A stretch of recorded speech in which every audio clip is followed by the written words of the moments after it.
Gabi po sa ating lahat. Tayo po ay narito na naman sa ating prayer meeting.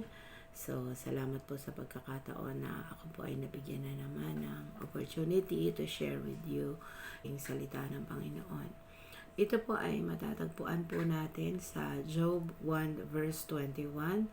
Basahin ko po sa New International Version. Sabi po dito, "Naked I came from my mother's womb, and naked I will depart. The Lord gave, and the Lord has taken away. May the name of the Lord be praised." Ito po ay aking kinuha sa Daily Hope na sinisend ni Pastor Rick Warren ng October 24, 2023. Ang series niya po ay How to Turn Setbacks into Comebacks. Ang title po nito ay When Setbacks Come, Focus on the Big Picture.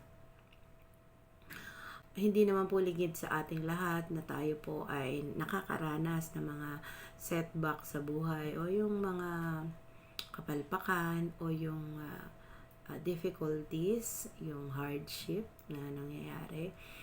At dito po ay tinalakay yung nangyari kay Job. So, hindi naman po ligid sa kaalaman natin kung ano yung nangyari kay Job.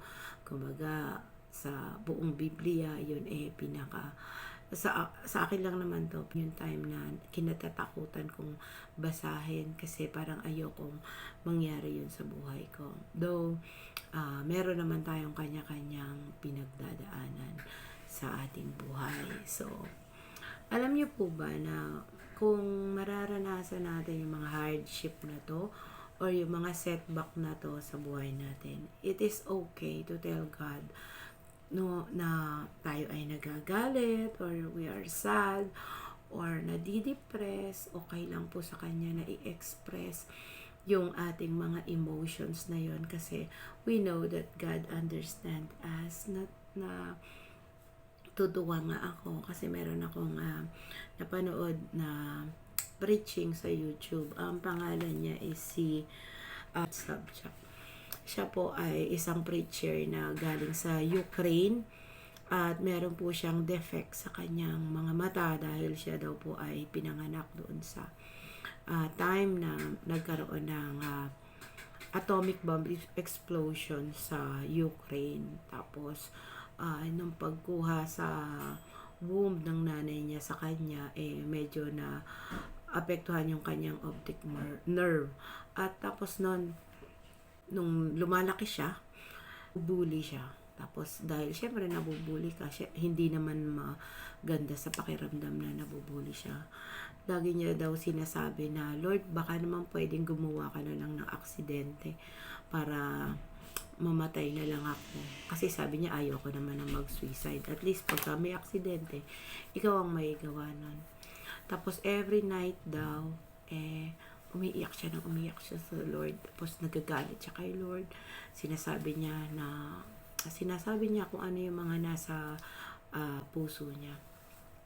Natatapos naman siya na he's praising and worshiping God after nun. Naranasan ko to. After ko mapanood yun, tinry ko. Kaya after nung sumweldo ko, last na payroll namin, iyak ako ng iyak. As in, kasi sa Friday yon na nagsweldo kami. Tapos nung kinasabaduhan, iyak ako ng iyak. As in, iyak talaga ako ng iyak. Sama-sama ng loob ko that time. Kasi parang, Lord, ba't ganon? Ang daming mga hindi nakakakilala sa'yo. Tapos sila pa yung mayayaman. Tapos ina-assess ko yung sarili ko, bakit ako umiiyak. Umiiyak ako para sa bansa ko. Kasi that time, yun yung kasagsagan na humihingi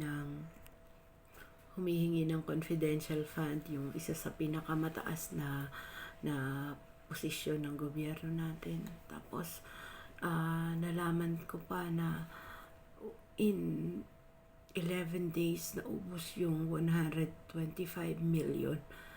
Tapos sabi ko, bakit ganun, Lord? Parang napaka-unfair naman. Tapos samantala't ako, ito, hirap na hirap akong pagkasyahin yung sweldo ko. Sobrang iyak ako ng iyak talaga nun. I'm so sorry doon sa mga loyalist nung government official na yun dito.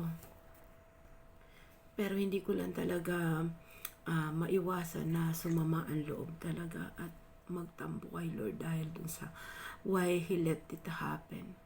Pero alam niyo, sa totoo lang, sa sobrang iyak kong yun, sobra talaga. Tapos sinasabi ko kay Lord, masama ang loob ko kasi ganito, ganyan. Madami akong sinabi sa Lord nun.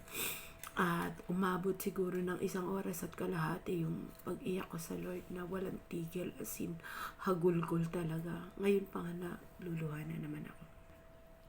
Ayun, ang maganda lang ay hindi ko man naintindihan ng Lord, pero yung kapayapaan ng Lord ibinigay niya sa akin after nung 1 oras na pag-iyak.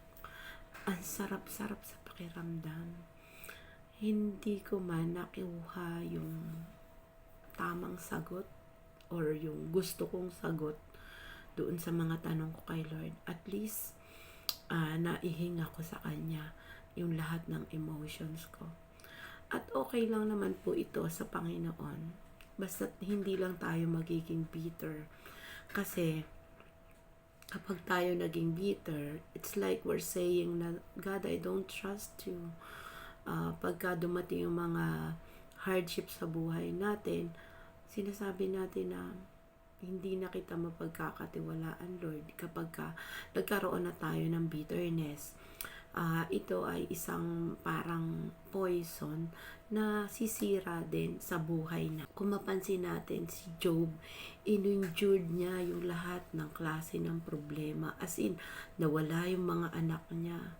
Alam niyo yung tipong mawala na yung lahat ng mga material na bagay sa buhay mo, pero yung buhay ng mga anak mo, yun ay sobrang sakit.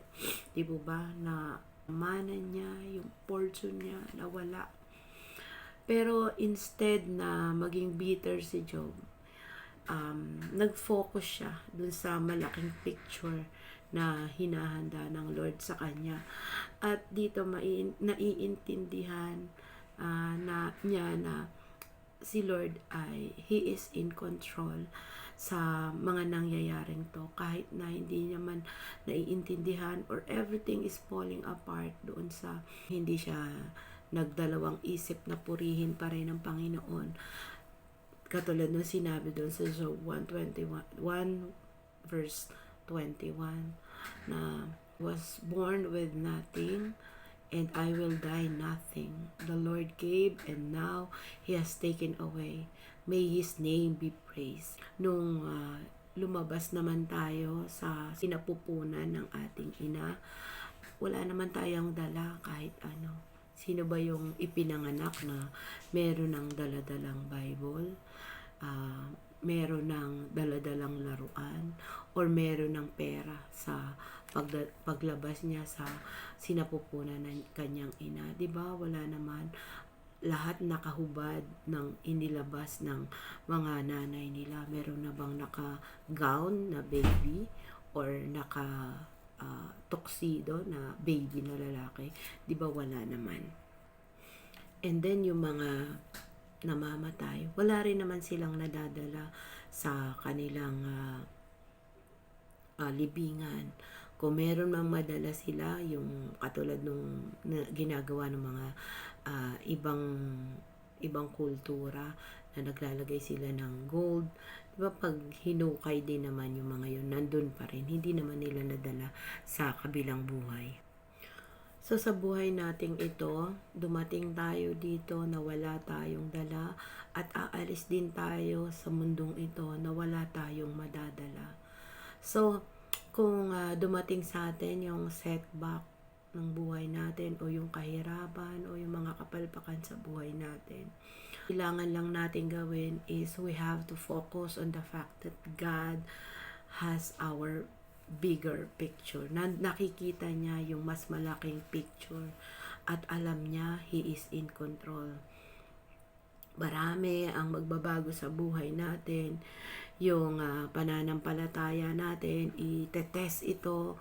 Siyempre, di ba katulad gold, dinadaan ito sa fire. Ganon din yung ating pananampalataya. Katulad din ng nangyari kay Job.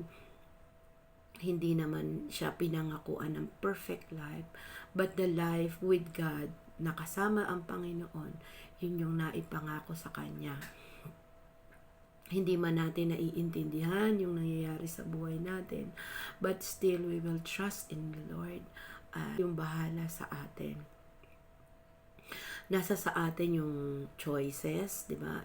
It's a matter of choices, yung buhay natin. And choose to trust God. We can always choose to trust God. Alam, lagi ko nga sinasabi, kung hindi ako sa Panginoon magtitiwala, kanino pa ako magtitiwala? Di po ba? Ganun naman yung buhay. Kung ano man ang mangyari na pagkapighatian sa ating buhay, pakan man ito, or mga kahirapan, ito yung mga pagkakataon na kailangan nating magtiwala sa ating Panginoon. Magtitiwala tayo sa ating Diyos dahil God will never stop loving us. Hindi siya magsasawa na mahalin tayo, at ang lahat ng ginagawa niya ay dahil sa pagmamahal niya sa atin.